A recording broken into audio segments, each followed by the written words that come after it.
ঈদ করতে গিয়েছিলাম শ্বশুর বাড়িতে। এবারের ঈদে যেমন ছিল গরম, তেমনই ছিল ব্যস্ততা।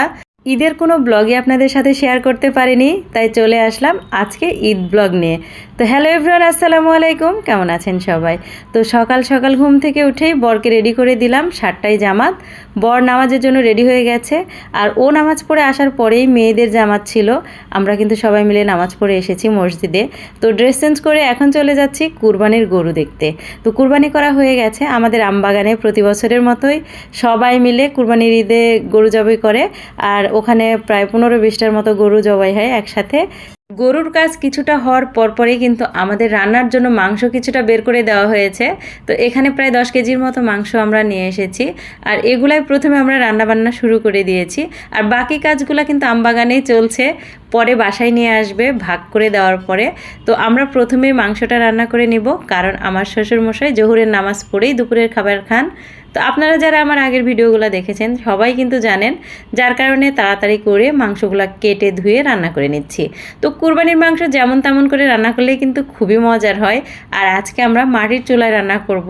আমাদের ফ্ল্যাট বাসা, যেহেতু ওখানে আমার মাটির চুলা নাই, তো আলগা একটা চুলা আছে বাহিরে, ওইটাতেই বসিয়ে দিব। তো সব কিছু দিয়ে মাখিয়ে নিচ্ছিলাম। তো পেঁয়াজ দিয়ে দিলাম, আর আপনারা তো সবাই জানেন রান্না করতে, আমি আর কি বলবো।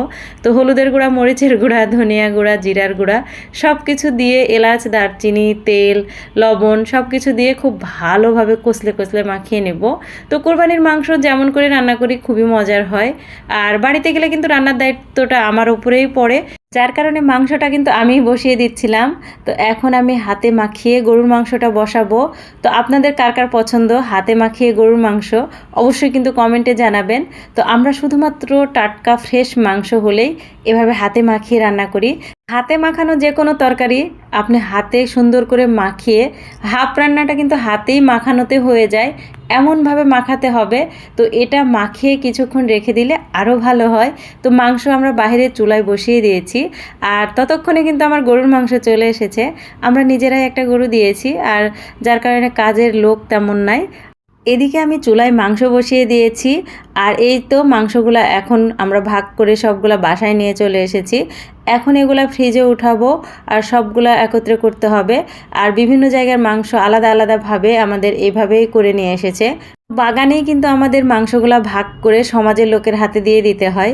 তো যেটা গরিব দুঃখীদের জন্য মাংস, সেটা কিন্তু আমরা ভাগ করে বাগানেই দিয়ে এসেছি। এগুলা সম্পূর্ণটাই আমাদের। এগুলা এখন আমরা একত্রিত করব, আর সুন্দরভাবে প্যাকেট করে করে ফ্রিজে রাখবো। আত্মীয় স্বজনদের ভাগেও কিন্তু আমরা এর মধ্যে থেকে দিয়ে দিয়েছি। তো সবাই ভালো থাকবেন, আল্লাহ হাফেজ।